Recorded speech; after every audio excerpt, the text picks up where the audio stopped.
So back in 2020, I created a popular series on how to subscribe to real-time financial data and visualize that data on Lightweight Charts, which is an open source library by TradingView. And this library is great. It has tons of features.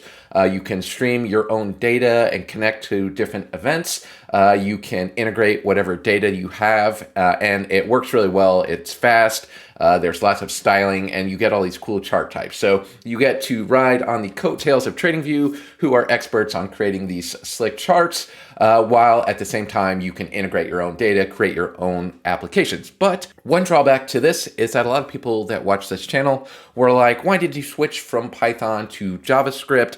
I like to do everything in Python. I don't have time to know multiple languages. And so there's some libraries in Python like MPL Finance and Matplotlib where you can create some charts in Python, but they're kind of ugly relative to the TradingView charts, and they're not quite as interactive and fast and smooth when you try to zoom and pan around. So the charts here, they're just not on the same level as what you get in TradingView. Wouldn't it be great if you could just instantiate these TradingView charts from Python with a few lines of code? Well, I was on Reddit, and this user, Suppressive OG, looks like he goes by Lewis NW on GitHub.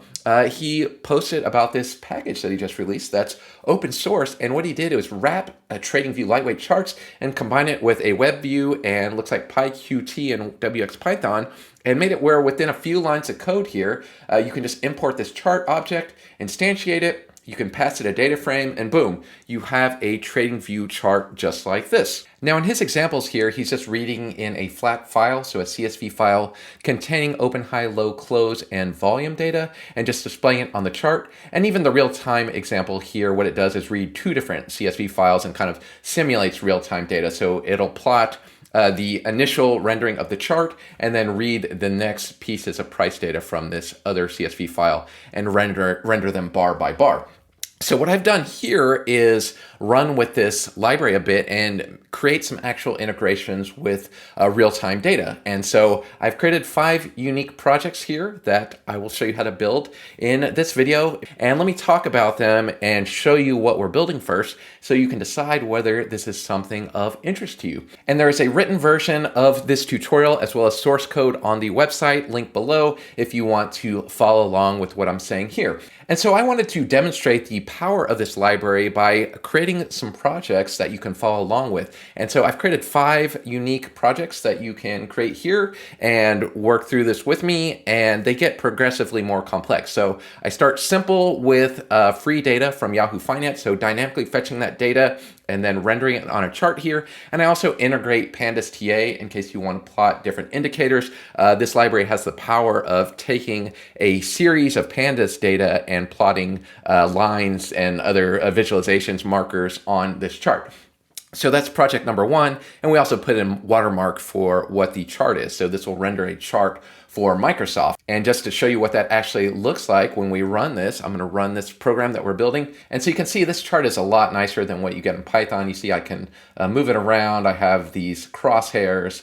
You can see the moving average indicator here follows my cursor around. It's zoomable, panable, and so forth. So not a lot nicer, slicker charts. So that's the first example to get to understand the library. Then we get more complicated. The second project we're going to do is use callbacks to switch between symbols. So you're going to be able to type Control F or Command F to switch between symbols on the chart, and also have these little panels to switch between different time frames. And what we're going to do is fetch different time frame data dynamically and different symbols and render them on this chart and respond to this UI. And so this is going to be interacting with Trader Workstation. I do have a link to Interactive Brokers below. If you want to follow along and help support the channel, you can sign up using my special link down there. And yeah, you can follow along with what I'm doing here. And what we're going to do, let me show you what you get out of that. So this static with callbacks example, here we're actually interacting with IB and Sync, a library I covered in my Interactive Brokers API tutorial right here. And so what we're doing is taking this open source library, this Python library someone created for charting. I'm going to combine it with my Interactive Brokers API tutorial, and we're going to request historical data. We're going to display it on this chart, and then we're going to implement some of these callback functions to dynamically switch between symbols and time frames. And so let me run this one real quick. And this is coming from the market right now. So the market is open, and there's an Apple chart right there. And you see I have these time frames here. So this is the 15-minute time frame, and then I can switch between this. So this is being executed, so this is being instantiated from my Python code, and I'm providing callbacks for it. And so I'm switching to the hour time frame, the daily time frame, and this is actually fetching data from my trader workstation right here. And then right here, what I can do Control F, and I want to get NVIDIA right there. Hope some of you bought NVIDIA when I was talking about it in December, and there you go. So it switched to an NVIDIA chart, and then I can switch time frames and so forth. So second example is just dynamically fetching data from different time frames and dynamically switching symbols. So creating the user interface for this, leveraging IBM Sync and this lightweight charts in Python library. The third feature I want to demonstrate that this library provides is this ability to create panels. So you want to be cool, you want to have like 2 monitors with like 20 different charts up at once. Let's say you just want to create this grid of 4 charts. What I've done here, I have this static grid example, and this just uses Yahoo Finance to fetch free data. So let's just say you want some daily time frame data over the course of a year. You want to watermark these charts and display them, display 4 charts at once. I run that. And then look at that, I have 4 different symbols. That's data fetched from up to June 30th, the past year.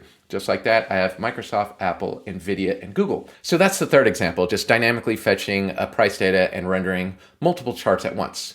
Next, we'll learn how to do real-time rendering using tick data. And so what I'm going to do here is render this chart. So I have this real-time bar section and this tick data section. So what we're going to do here is programmatically subscribe to these ticker events on interactive brokers. And so I'm going to render the initial chart. So we're going to fetch some up to the second data here from interactive brokers and render it here. And then you can see this last candlestick here is being rendered in real time. So you can see it's moving up and down, and I'm receiving these various ticker events right here. And so here we're doing a real-time charting and interacting with our broker, and we have this just stream of data coming in right there. And the fifth and final example I'll show is how to subscribe to bar data. So we'll subscribe to data from interactive brokers and respond to that price data. So new bars are going to come in, and we can even respond to that and actually place a trade and plot when that order is filled on this TradingView chart. So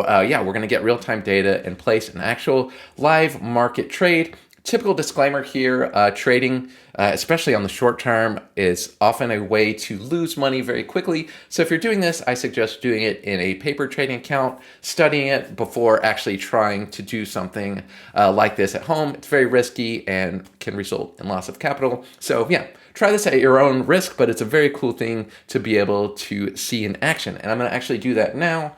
I'm going to run this real-time example right here. And what we're doing is subscribing to bar updates. And when a certain condition happens, let's say you want some pattern you want to detect or whatever, when that happens, what you can do is place an order programmatically, and then you can render a marker on that chart when the order is filled. So I'm going to run this on the live market now, and I made a very simple condition, so it's probably going to actually buy a stock here. And so I'm going to open this chart, and it's subscribing to bar updates for Apple, and you see Apple is moving up pretty rapidly. And I think I just did something simple here because I want to show this actually executing on the camera so you can see it works. This is not a good strategy to apply. So it's going to check, I think it's like 5-second bars, and it's going to be like if the close is greater than the open like 3 times in a row, it's going to actually place a buy order. All right, so I'm going to try to show all this side by side. This is my TradingView Lightweight Chart. This is my Python code that we're going to walk through that renders this chart. And it's also going to be watching this price data that comes in. And so what we do here is on bar update. So we have an on bar update event. And what I'm doing is updating this chart with new bars of data.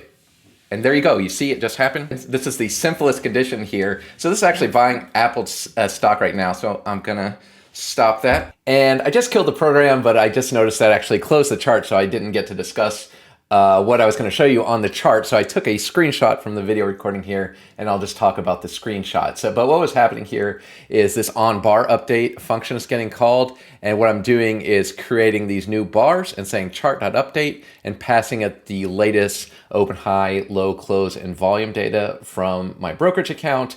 And then I'm updating the chart. And then what we can do, this gives you the ability in on bar update, you can look at the previous bar. So this is looking at the last bar. What we can do is look at other bars in the series. So this, I'm just looking at the last bar, the one before that, and the one before that, comparing them and just creating a simple condition here. And if that condition is true, I can set, for instance, place a buy order and specify a callback function whenever that order is filled. And so I have an order filled event here that actually plots a marker right there, and I say order filled at, and I show the execution price. And so you'll see here, this is a screenshot of the chart that was just rendering. This has an order filled marker right here. And so they're getting rendered on the chart. And you can see I actually spent real money on there. Well, I spent like $600 there executing Apple's share orders. Just to show on this channel, that's how much I care. And yeah, and then you see an email here. You'll see this is what Interactive Brokers sends you whenever orders fill. So I actually got 3 messages just like that. And so that's the 5th project. And what's cool about that, a lot of people ask me how to integrate TradingView with Interactive Brokers and use webhooks. And I did come up with a way to do this, and I created this whole video on how to do this, which was fairly popular. People want to see this, but this relies on so many moving parts, right? You're relying on TradingView to send you alert, that to go to a web app that you create, sending it a special payload, and then you're executing a trade on your desktop, which is kind of clunky, and it's cool to see that it works. But what I like about here is I still get the benefits of the TradingView visualization, but all my Python code is locally right here, so I can just run it right here and show myself the chart without juggling data back and forth between TradingView and my own personal server, for instance. So I feel like this is an improvement upon this whole PineScript plus webhooks approach here that I demonstrated. So those are the 5 projects we're building, and what I want to do now is walk you through how to actually build this up line by line. I'm not going to type line by line. I have the source code on the website here, and we'll copy it, but then we'll also kind of build it up and show from the simplest components. I'm going to progressively add lines of code here so that you can see how it builds up and how I actually integrated this Yahoo Finance data and Interactive Brokers data and all this functionality with an open source package that's a little more generic. And I'm going to show you my thought process that went into combining all these pieces together. So let's go ahead and get started with that. All right, so let's start very simple. I have Visual Studio Code. I use that for all of the projects on this channel. I'm going to do open, and I'm going to start with a blank folder. So I'm calling this TradingView Charts Python Interactive Broker. So I just have, you can use whatever folder name you want here. So I have a folder here, and I'm going to create one for the static chart. So we're going to start with that. So I'm going to do a static example here. And then at the base level, I'm going to create a requirements.txt. Now in my Visual Studio Code editor, I have the Python extension. So if you click on the side here under extensions, you'll see that I have an extension called Python there. And so my editor is very aware of Python, and that's how I get all the tab completion and so forth that you see. A lot of people are asking how I navigate around in code. Okay, and so what I can do is create a new file under static here, and I'm just going to call this, what am I going to call it? Basic chart.py. Just like that. And if I run that, you'll see it fires up a command line. So if you have your Python configured with VS Code here, you run it just like that. Some people just run everything from the command line or use other editors. So this is just what I do. And I typically create a virtual environment. And what I do here is type Python 3-m venv, just like that. And what that does is create a virtual environment right there. And Visual Studio Code will actually detect that I created a new environment, and it'll use that one every time I hit the play button. So it's going to be aware of this environment I create right there. So there's my virtual environment. And I've covered this on the channel many times, and a lot of people already know this stuff, but I'm trying to briefly touch on this. And so I can activate this virtual environment by doing bin activate, so running that. And you'll see now I have a virtual environment activated. Now you can technically install these. Technically, you don't have to do this. You can install these packages globally. But since I do so many projects on here, some of them require different versions. I create this isolated environment where I'm going to install my packages. And so most Python programmers do that. And so people that watch this channel are all different levels. Some don't know this. Some will find this very boring. And so what I can do is specify all the packages required in this requirements.txt. Now, if you're following along on the website, I've included the full source code here and what we get at the end, but I want to start a little bit simpler. So the first things we need, I'm just going to use these three libraries first. So I'm going to copy Lightweight Charts, YFinance, and Pandas TA. First is Lightweight Charts. That's one of the main points of discussion. That's how we're getting this cool visualization. So that package that's on GitHub. We're going to install YFinance. So I've done Yahoo Finance tutorials on here. Just for the people that want free data, I'm going to go more advanced for people that want to integrate with Interactive Brokers in their brokerage account. But I realize not everyone has that yet or wants to do that. So I want to not exclude people. And so I want to provide a free data source here. Now, one downside to this, it's not really an official, paid for, supported Yahoo thing. So this thing can be flaky at times, but it will work for this tutorial. And we can't do the short time frame stuff. We can't place orders. We can just fetch like daily time frame data pretty much is what you're going to do here. But that's sufficient for this simple example. I'm also going to install this Pandas TA library. And if you go on YouTube and want to learn more about Pandas TA, you can YouTube it and then I'll be right there. I was the first one to do this, but you see there's several other ones now of people creating their own versions of different things I've covered. And it's been kind of cool to see how when I create a video about something, how now there's other YouTubers in this same niche, like creating something about it a few weeks or months later than that. So I just remember first starting this YouTube Python for Finance stuff, there wasn't many people really doing that. And now it seems like there's quite a few people making this type of content, which is pretty cool. But anyway, if you want a full tutorial on Pandas TA, there's like a 30-minute video that I had created on this, and it covers a lot of this in detail, but I want to use it and integrate it into this example. So I have this basic chart.py. I run it. You see it's using my environment and it's running basic chart.py, but it doesn't do anything yet. And so how do I implement this basic version of a static chart with Yahoo Finance integration? So let's first start out with the GitHub example that he has provided here and talk about how that works. And so I can copy this code here and let's see if it runs. So what I'm going to do now is run this basic chart.py, run it like that. It says no module named Pandas. It's because I created this requirements text, but I didn't install the packages. I'm going to clear this out. I wish I would have given this a shorter name because that's taken up way too much space. And I spelled it wrong. So move TradingView Charts to TV Python. I'm going to call it that. And then go back into my directory. And now I'm going to do a pip install -r requirements text. Or pip3 install -r requirements text. And there you go. You see it's installing some packages now. So now when I go back and run this, so if everything's set up correctly, you can run this. It's not going to say Pandas is missing, but it does say it's missing this file. So he's rendering this using a static data, so a OHLCV data. And so I'm going to link to this repository. But you see in his examples here on setting data, he includes a basic CSV from data from 2010 through a certain period. So I'm going to go to raw there, and I'm just going to copy this data, and I'm going to make a file called ohlcv.csv, just like that, and include that. And let's see if it can read it. Still didn't find it. I think I need to put static since it's in that static directory. And I run that, and you see just like that, this is how you render a static chart from CSV data, and you notice it's pretty nice, has a nice feel to it, feels fast and slick. Now, this is just CSV data that's static, that's downloaded already.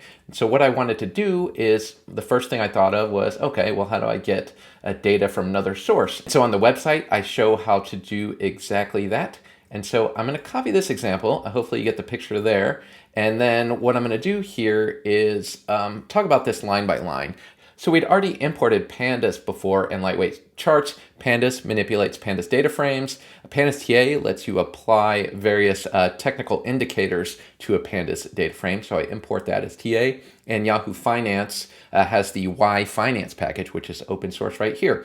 And so what we do here is we instantiate this chart object that we're importing from Lightweight Charts. With Yahoo Finance, you can create a new ticker object so you can specify the stock symbol of whatever stock you're getting data for. You can call the history function and give it a period. You can do 1 year, you can get 1 month of data. And what this does is return a Pandas data frame that we store in a variable called a df here. Now I'm going to comment out this indicator part. Let's just focus on fetching the data from Yahoo Finance and displaying this chart. Okay. So one thing about this, if you look at OHLCV CSV file he's provided, you'll get an error if you don't do any manipulation of the data frame. So you'll notice this date is its own column, and then there's this index with 0, 1, 2, 3, 4. So those are the rows of the data frame.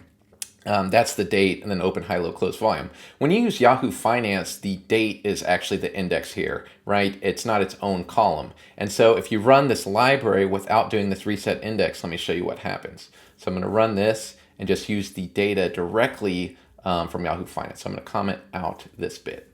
And I'm also going to comment out the part that plots the line. I'm going to run this just like that, okay?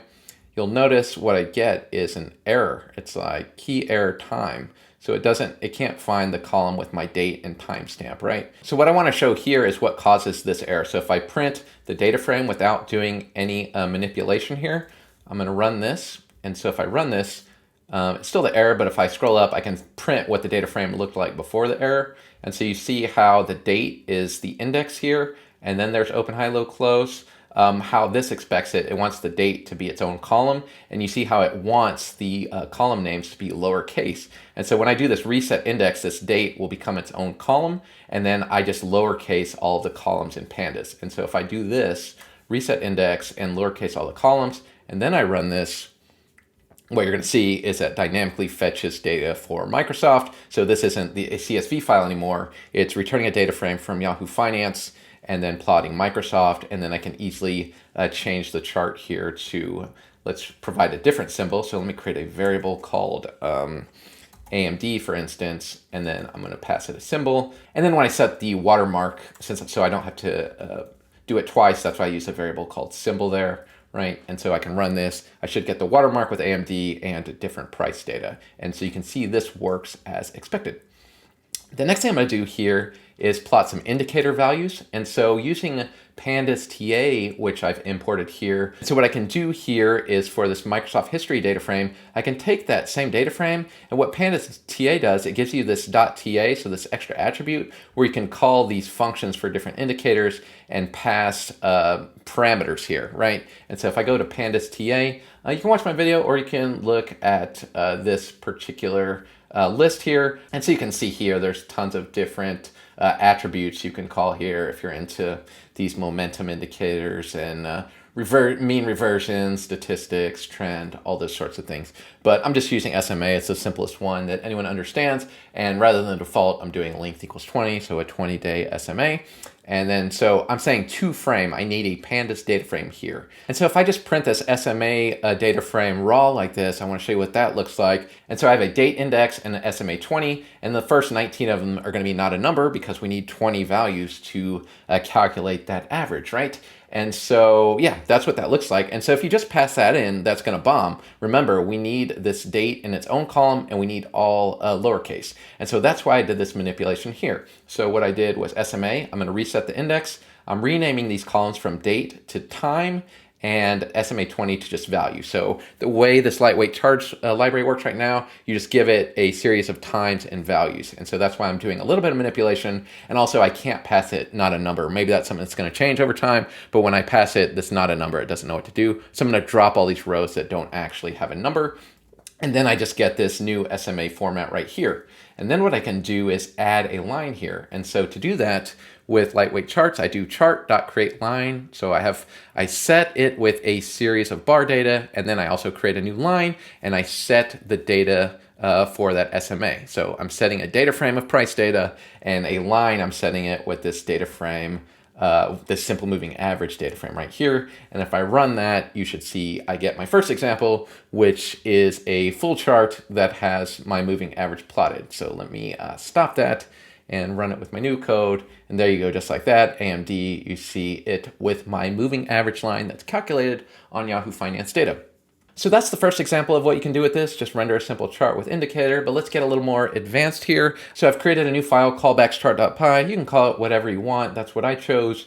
And so the next thing I want to do with this library is see if I could integrate it with a broker. I noticed he provides this callbacks example here that lets you put these little widgets on here to change timeframes and also to change symbols, and he shows how to implement them. He adds a switcher, so that's a switcher that lets you switch timeframes, and he adds a text box in the corner. So he places this text box in the corner, and if you hit Control F, you can change symbols and type in a different symbol. You'll see he types Tesla there in this animated GIF, and he clicks between different time frames. But how this actually works on here, he's just pulling in different CSV files. So what I want to do is see if I could do the same thing but interact with my brokerage account. And so I wrote some interactive brokers code right here to actually do that. And so I'm going to paste this in and talk through how this works. And so to do this, we need 2 additional packages. And so if you look on the website, I started with the simplest example, but I also need this IBN sync and nest async IO in order to do this. So I'm going to add these, and I'm going to install these packages again and make sure I have IB in sync. And so IB in sync is the library I used. It's a Python package for interacting with the Interactive Brokers API. And I've created a full 1 hour long video on how to do this. And so if it seems like I'm moving kind of fast, some people have complained that this video is way too long. They're like, dude, get to the point. But I have an hour of 5 minutes of installing it, setting up the ports and connecting your first script. And I also have a full GitHub example. So I'm going to take my GitHub examples from Hacking the Markets here. So I already had some pre-written code that I cover in that tutorial on how to use Interactive Brokers API. It's called Interactive Brokers Demo. And so what I did was take some of that code for placing orders, fetching fundamental data, scanners, and so forth. And I take this same code for connecting, and I'm going to integrate it with this lightweight charts library here. Okay, so I took this second example from the website. It's in callback charts right here. And let me see if this works, if I need to change anything. There you go. So it works right there. So it's running, and I'm going to walk you through it. So here's me. Market's open. I'm changing timeframes on Apple stock right there. It's updating the chart. And I'm also going to hit Command F, and I'm going to change to AI there. And there you go. There's AI stock that had a big move there if you look on the daily time frame. So all that's interacting with my trader workstation that I have open right now. So how does this work? So the main things here is I'm importing the IB in sync library up here and async IO because it's required for this callback functionality. And you'll notice here when my program runs, you'll see on my get data versus the example, instead of getting data from that CSV file, so in his get data, he's reading a CSV file. And in my case, I'm connecting to Interactive Brokers right here. I'm creating a stock contract object, which I've covered in the past. I'm requesting some historical data for that contract. In this case, I'm requesting 90 days of data.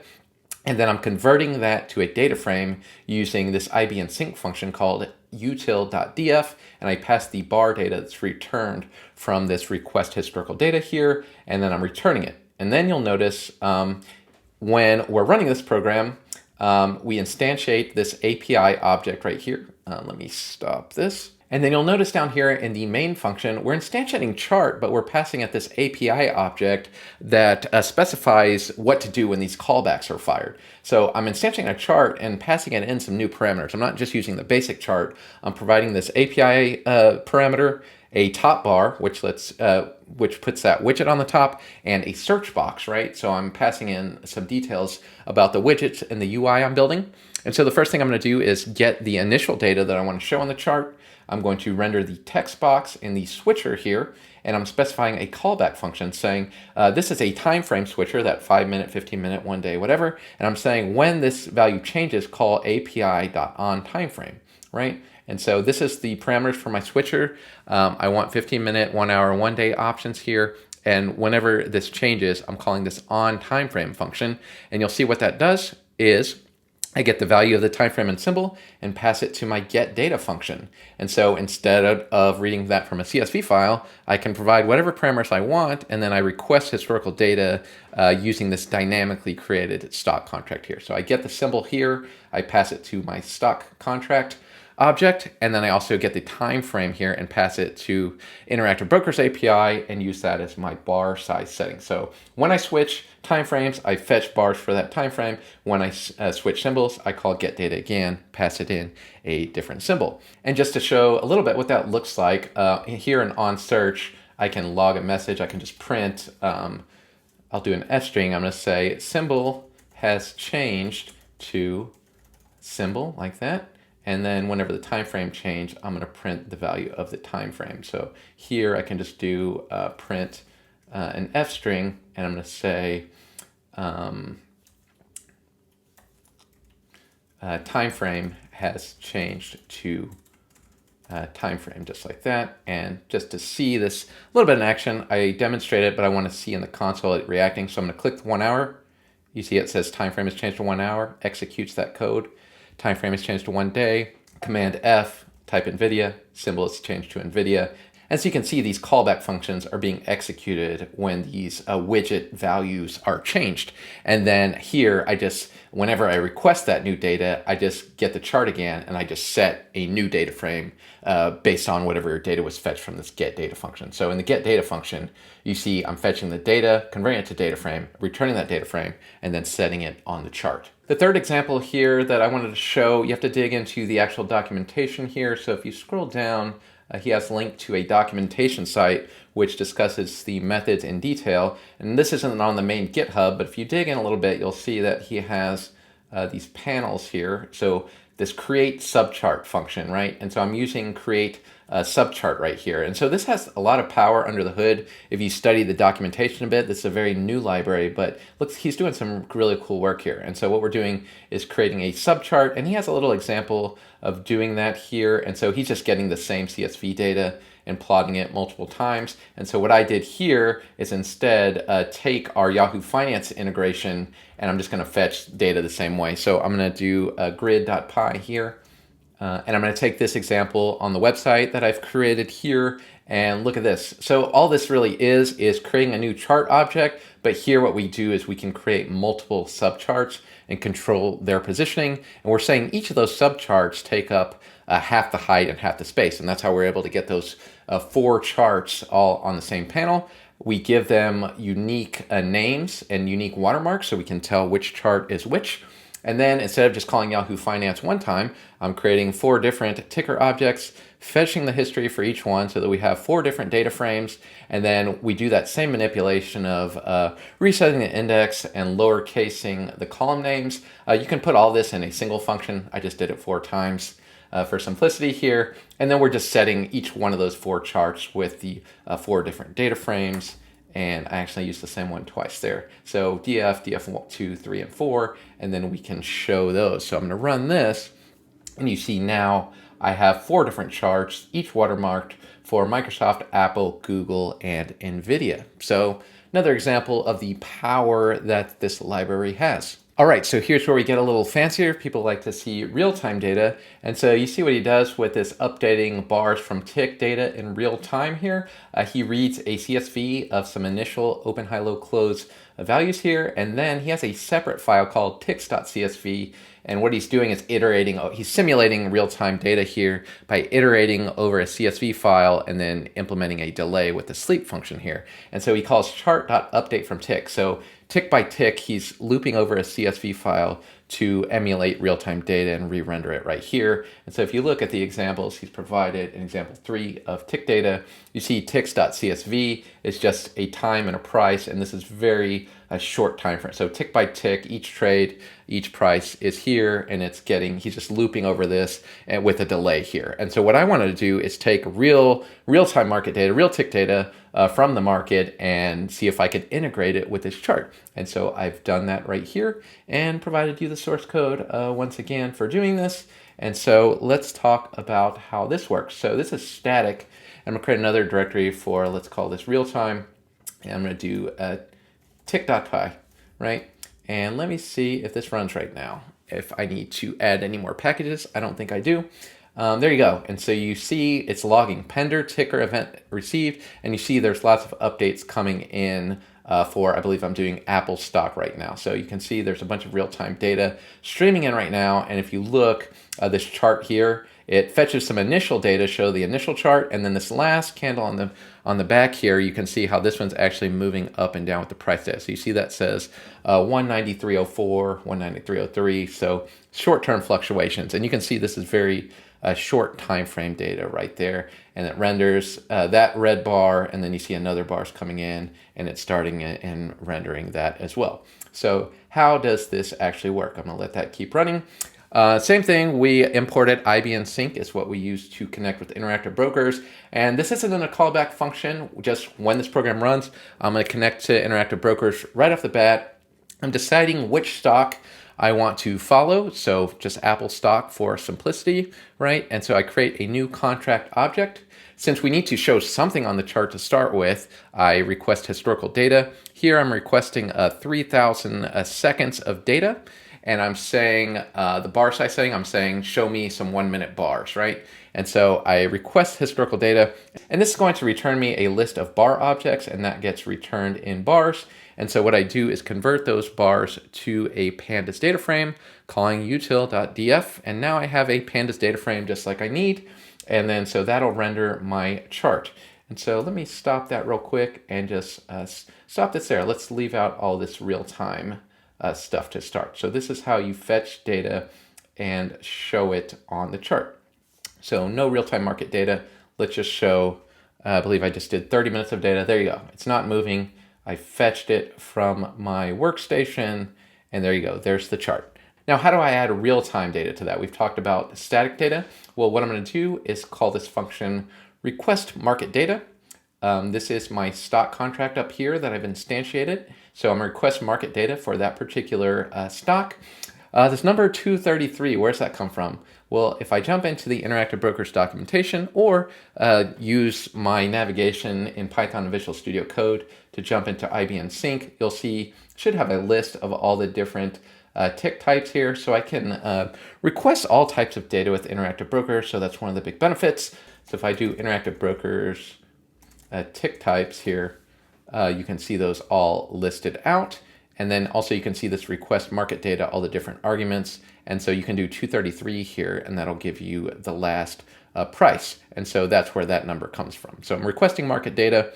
And then what I can say is when there's a new tick, call a function called onPendingTicker. And that's my onPendingTicker function here.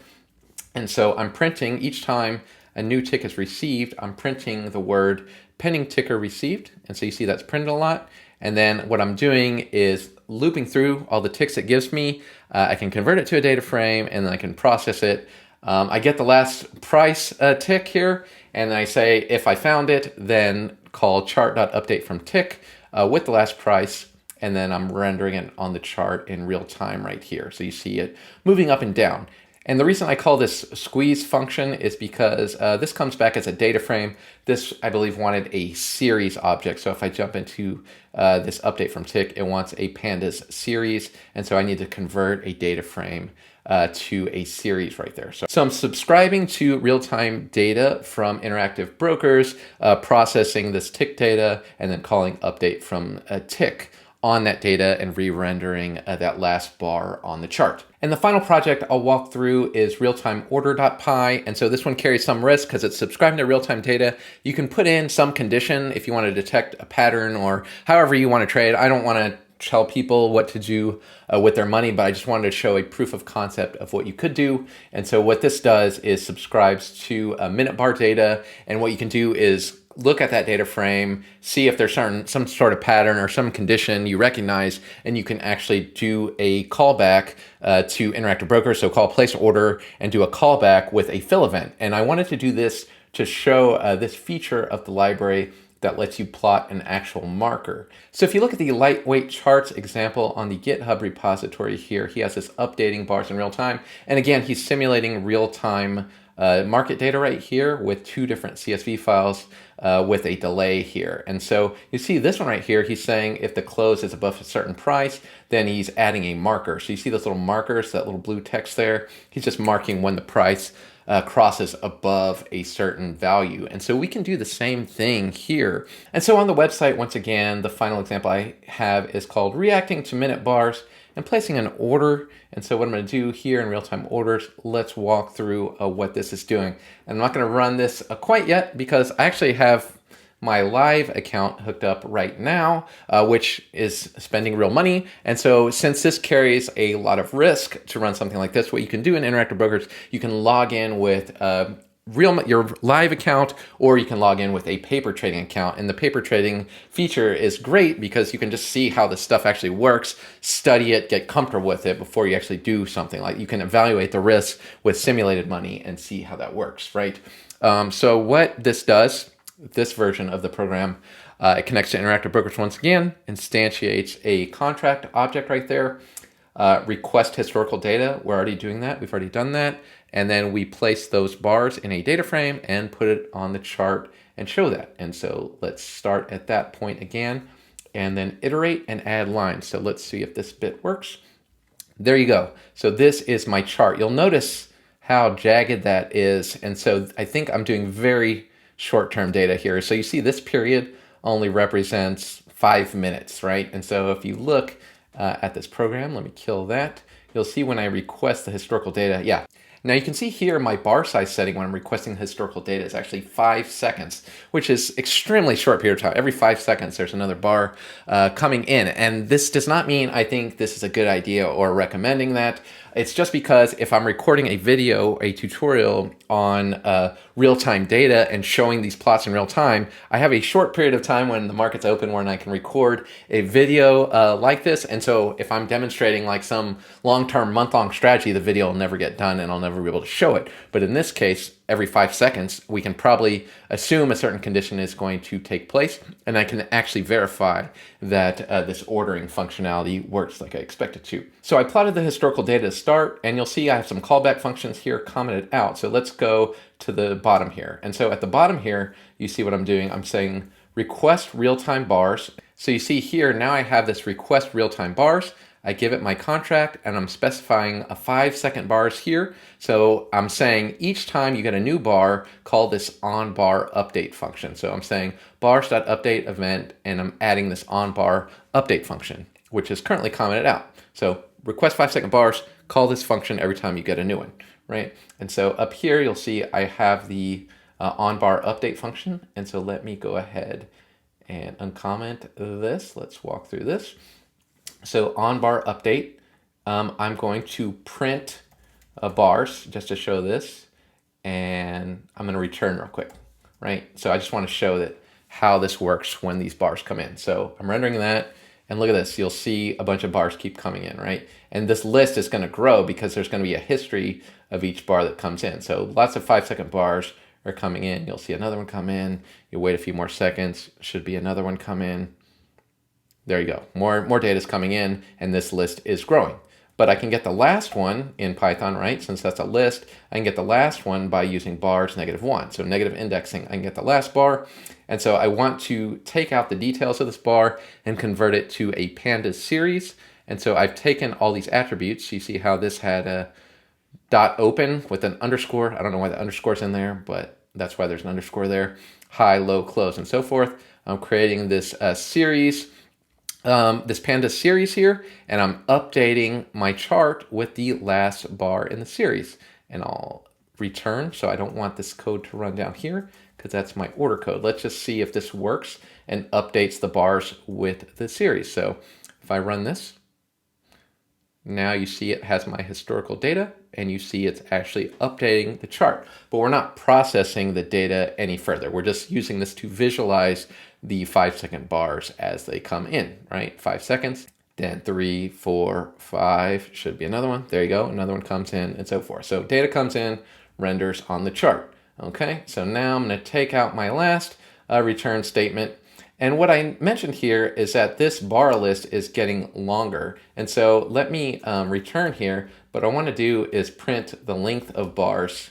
So I'm gonna print the length of bars as this comes in. And I just wanna show you that this list of bars is growing. So I grab the initial set historically, and then I get a new bar, 1 bar. Now I have 2 of them. 5 more seconds pass. Now I have 3 of them, and so forth. So I have all the bars that are added to this chart since it was initially rendered. And so what I can do, let's say I want the simplest condition saying, oh, there's 3 of these green 5-second bars in a row. This is not a good idea, but I want to demonstrate that. So I'm going to say if I've received 3 bars already, right?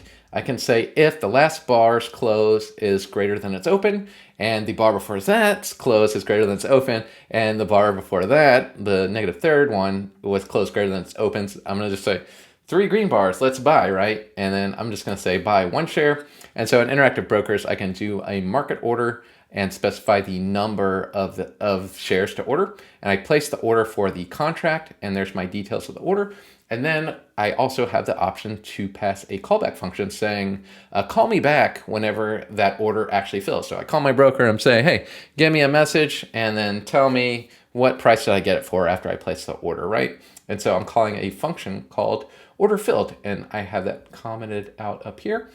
And what I'm doing here is specifying a function called order filled, and that will receive some details about the trade and the fill price. And so what I'm doing is printing that out on the screen here, so the details of the trade and the fill, and then I'm creating a marker on the chart when the order is filled, and I'm using an F string to say, oh, create me a marker on the chart, and this is the text, and write order filled at, and I'm accessing the execution price. So I do fill.execution.average price.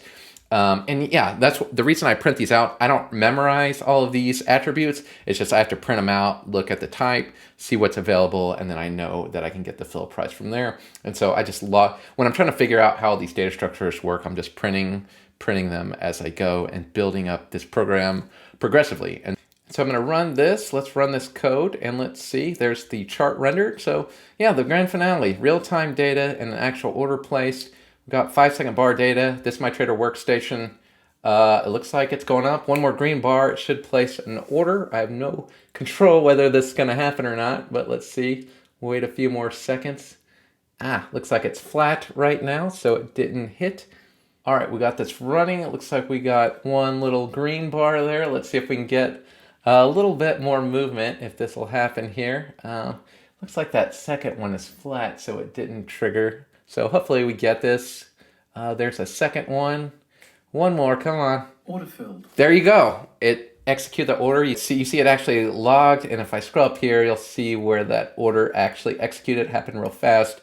And there's some details about the order that I printed out. And you see there was actually a 4th order there, and we actually got filled. And if you look at my chart here, it says order filled at 193.